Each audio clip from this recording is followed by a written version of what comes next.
राम राम जी सबको। स्वागत है आपका इस नई वीडियो में। तो टाइटल देख के आपको पता चल ही गया होगा, इस वीडियो में हम बात करेंगे स्वामी दयानंद सरस्वती जी का क्या व्यू था कास्ट सिस्टम को लेके। सबसे पहले वो बात करते हैं अपोज्ड कास्ट बाय बर्थ। वो क्या जो कास्ट सिस्टम, एक हेरिडेटरी कास्ट सिस्टम है, उसको बिल्कुल सपोर्ट नहीं करते, उसे वो रिजेक्ट करते हैं। और इसके बदले वो ये कहते हैं जो एक इंडिविजुअल है उसकी मेरिट, क्वालिटीज़ और एक्शन को देख के उसकी कास्ट डिफाइन होनी चाहिए। एक्चुअली ये कास्ट पता कौन सा, वो वर्ण सिस्टम की बात कर रहे हैं कि वो मतलब शूद्र होगा या ब्राह्मण होगा, उसके कर्म और मेरिट क्वालिटीज़ डिसाइड करेगी, ना कि उसका जन्म। तो दूसरा पॉइंट है वैदिक फाउंडेशन। आपको पता है उनने क्या वेदों की स्टडीज़ की, वेदास की स्टडीज़ की, और उनने ये बात देखा कि वेद तो does not support the rigid caste hierarchy, caste system का। ठीक है ना, ये जो हायरार्की है ब्राह्मण, शूद्राज और जो जहाँ इसमें पैदा हो गया, कि वेदास तो इस चीज़ को सपोर्ट नहीं करते, क्योंकि उन्हें ये लगता है कि वेदास में जो वर्ण सिस्टम का है वो तो अलग है, और जो कास्ट सिस्टम है, जो सोसाइटी ने बात की, वो अलग है। तो तीसरा पॉइंट वो बात करते हैं फोर वर्ण सिस्टम। जो देखो जो स्वामी जी है ना, वो जो वर्ण सिस्टम है, जो 4 वर्ण सिस्टम है, उन्हें उस कॉन्सेप्ट को वो सपोर्ट करते थे। जैसे वो 4 वर्ण कौन थे, ब्राह्मण, क्षत्रिय, वैश्य, शूद्र। क्योंकि वो उन्हें ये लगता है जो ये वर्ण है ये किस चीज़ पे क्वालिटी है, बेस्ड ऑन क्वालिटीज़, जो उस बंदे की गुण है, जो उस बंदे की ड्यूटीज़ है, जो कर्म है, ना कि वो किस कास्ट में पैदा हुआ, वो किस जात में पैदा होता है, इस पे डिपेंड नहीं करता। चौथा पॉइंट है इक्वालिटी। स्वामी दयानंद सरस्वती जो थी ना, वो इक्वालिटी की बात करते थे। वो कह रहे थे जितने भी ह्यूमन बीइंग्स हैं सब इक्वल हैं।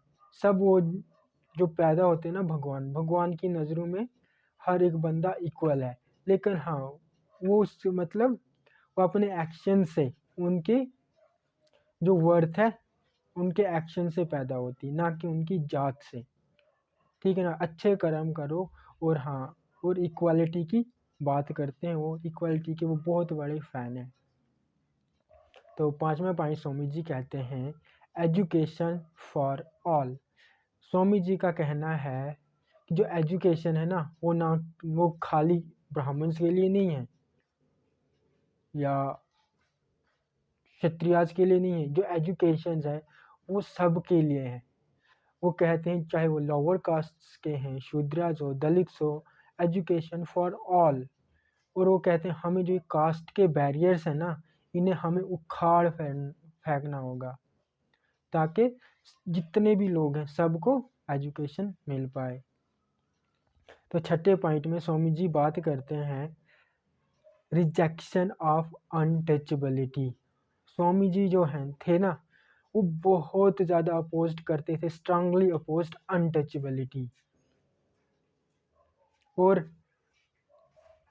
इसे वो लेबल देते थे, क्या labelling it as social evil, it was against Vedic teachings. उनका ये मानना था अनटचेबिलिटीज जो ना वैदिक टीचिंग्स के खिलाफ है। तो यार अनटचेबिलिटी के भी खिलाफ थे स्वामी जी। तो हमारा 7वां पॉइंट है, और क्या कहते हैं Swami ji, merit based society. देखो ना, स्वामी जी का ऐसा विजन था कि वो चाहते थे जो भी इंडिविजुअल्स हैं वो उनका कैसे मेरिट देखा जाए, उनकी एबिलिटीज़ पे, ना कि उनकी जाति को देखा जाए। उनकी एबिलिटीज़ क्या है, उनका नॉलेज कैसा है, moral conduct rather than caste. ठीक है ना, बंदे के क्या है, देखो ना, एक बंदे में नॉलेज अच्छा है, चाहे वो शुद्र है, उसके पास ज्ञान भरा भरा है, लेकिन उसे उसकी कास्ट की वजह से उससे कोई ज्ञान ना लेना चाहे, तो कैसा है, गलत बात है। इसलिए स्वामी जी क्या इसके भी खिलाफ थे। वो चाहते थे मेरिट बेस्ड सोसाइटी हो, ना कि ब्राह्मण टॉप पे होना। ऐसा अगर जो है जिसमें नॉलेज है, टैलेंट है, तो वो बंदा टॉप पे हो। ना कि because of caste he born in a Brahmin जाति, तो सो वो अब क्या टॉप पे होगा ना। जिसमें टैलेंट है, नॉलेज है, जिसमें एबिलिटीज़ हैं, वो टॉप में हो। तो नंबर 8 पॉइंट है क्रिटिसिज्म ऑफ मनु स्मृति। देखो ना, जो जो स्वामी जी थे, उनने भी जो मनुस्मृति का क्रिटिसिज्म किया था। क्यों? उन्हें लगता था जो मनुस्मृति है वो क्या जस्टिफाई करती कास्ट डिस्क्रिमिनेशन, तो इसलिए वो क्रिटिसाइज करते थे उस बात को लेके। और वो क्या कह रहे थे कि ये क्या कर रहा है, ये वैदिक जो आइडियाज़ है ना, वैदिक आइडियल्स को क्या डिस्टॉर्शंस कर बिगाड़ रही थी ना एक काइंड से। क्योंकि देखो ना, वेदास में तो कहा है एवरीवन इज इक्वल, कास्ट को डज नॉट सपोर्ट, मतलब कौन सी कास्ट, बर्थ बेस्ड कास्ट। ठीक है, आपको समझ आ गई। तो चलो अब हम बढ़ते हैं अपने एक और नए पॉइंट पे, 9th पॉइंट पे, रिफॉर्म्स थ्रू आर्य समाज। देखो स्वामी जी का आपको पता है कि स्वामी जी ने आर्य समाज की शुरुआत की थी, क्योंकि उनके हिसाब से क्या, उनको लग रहा था कि जो हमारा समाज है वो सही दिशा में नहीं जा रहा है, तो उन्होंने आर्य समाज स्टार्ट किया। वो एक प्रोमिनेंट सोशल रिफॉर्मर भी थे। तो चलो अब, लेकिन हम यहाँ बात कर रहे हैं कि उनके व्यूज़ कैसे कास्ट को लेके। इस स्वामी जी पे हम एक और नई वीडियो बनाएंगे इन फ्यूचर। ठीक है ना। आर्य समाज के द्वारा उनने बहुत सारे काम किए, and he work to dismantle caste based discrimination and uplift marginalised communities. जो कास्ट बेस्ड डिस्क्रिमिनेशन होते थे ना, उनने चाहा कि ये इसे हम तोड़ दें, डिसमेंटल कर दें।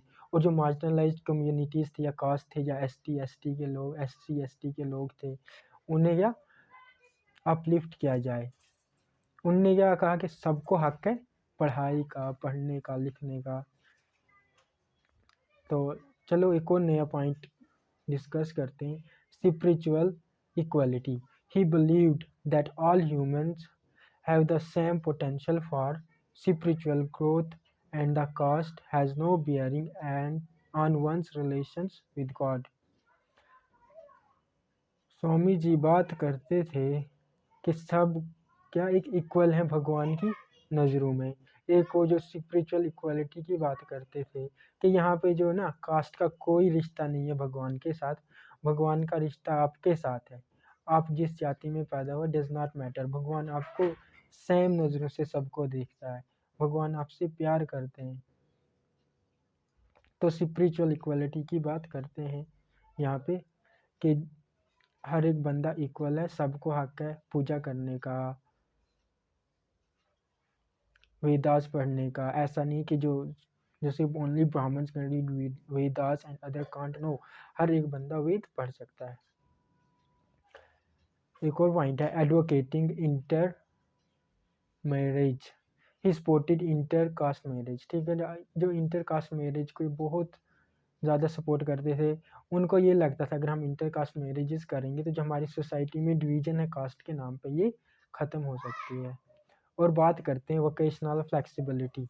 स्वामी जी आल्सो सपोर्ट कि जो जो बंदे का काम है ना, जो प्रोफेशन है, वो उसके इंटरेस्ट पे होना चाहिए, उसके एप्टीट्यूड पे होना चाहिए। ना कि वो जो जात की वजह से जो काम करता आ रहा है कि ब्राह्मण ने सिर्फ स्टडी करनी है और क्षत्रियाज ने से वो करना नहीं। एक क्षत्रियाज कैन बी ब्राह्मण, क्षत्रिय जो ब्राह्मण बन सकता है, और जो ब्राह्मण वो क्षत्रिय बन सकता है उसकी एबिलिटीज़ पे, उसका कि ऐसा नहीं कि जो ऑक्यूपेशन करता है कि वो बिल्कुल अब वो भाई मेरे बच्चों ने वो करना, उनके बच्चों ने वो करना, ऐसा नहीं। कि हर एक बंदा क्या फ्लेक्सिबल है अपने ऑक्यूपेशन को लेके, वो जब चाहे अपना ऑक्यूपेशन चेंज कर सकता है अपने गुण और कर्म के हिसाब से। Rejection of 13 point, rejection of priestly monopoly.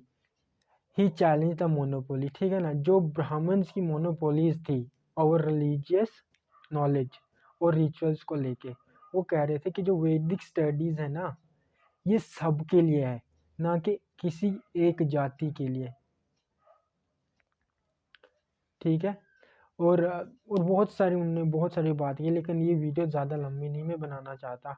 तो चलो कुछ 2-3 पॉइंट और पढ़ते हैं और उसके बाद इस वीडियो को एंड करेंगे। तो वो बात करते थे स्पोर्ट फॉर वुमेन, ठीक है ना, वो जेंडर इक्वालिटी की भी बात करते थे। और जो स्पेशली जो मार्जिनलाइज, देखो ना, जो वुमेन्स तो पहले वुमेन्स के साथ भी तब तो ठीक बुरा होता, लेकिन जो मार्जिनलाइज जो दलित वुमेन्स थे उनके साथ तो डबल बुरा हुआ करता था, ठीक है ना। हम ह्यूमनिटेरियन अप्रोच, दयानंद सरस्वती जी क्या कह रहे थे कि सब ह्यूमन इक्वल हैं, कोई कास्ट डिस्क्रिमिनेशन होनी नहीं चाहिए, और हर एक बंदे को क्या है, राइट से जिए, हर एक बंदे का क्या बेसिक ह्यूमन राइट्स मिलने चाहिए, और वो एक बंदा क्या डिग्निटी के साथ जिए। Focus on Dharma, last point चलो हम देखते हैं, फोकस ऑन धर्मा, ठीक है ना। वो क्या कहता था कि हमें कास्ट से ज़्यादा क्या, हमें धर्म पे फोकस करना है, कि कास्ट जरूरी नहीं बंदे की, लेकिन जो धर्म है ना वो बहुत इम्पोर्टेंट है। धर्म क्या हो गया, मतलब एक क्या बंदे की एक ड्यूटी होगी, कि एक बंदे की ड्यूटी क्या है वो इम्पोर्टेंट है।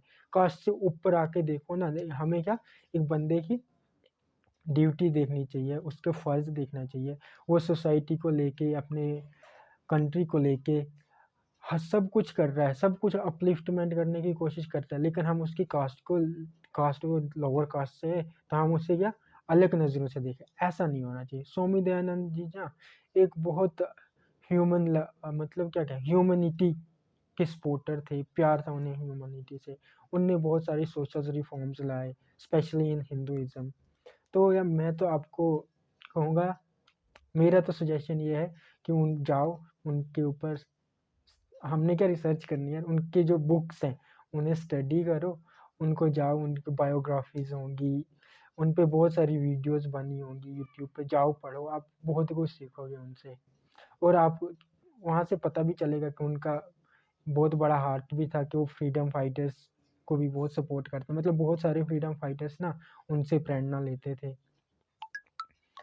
ठीक है, इस वीडियो में इतना ही।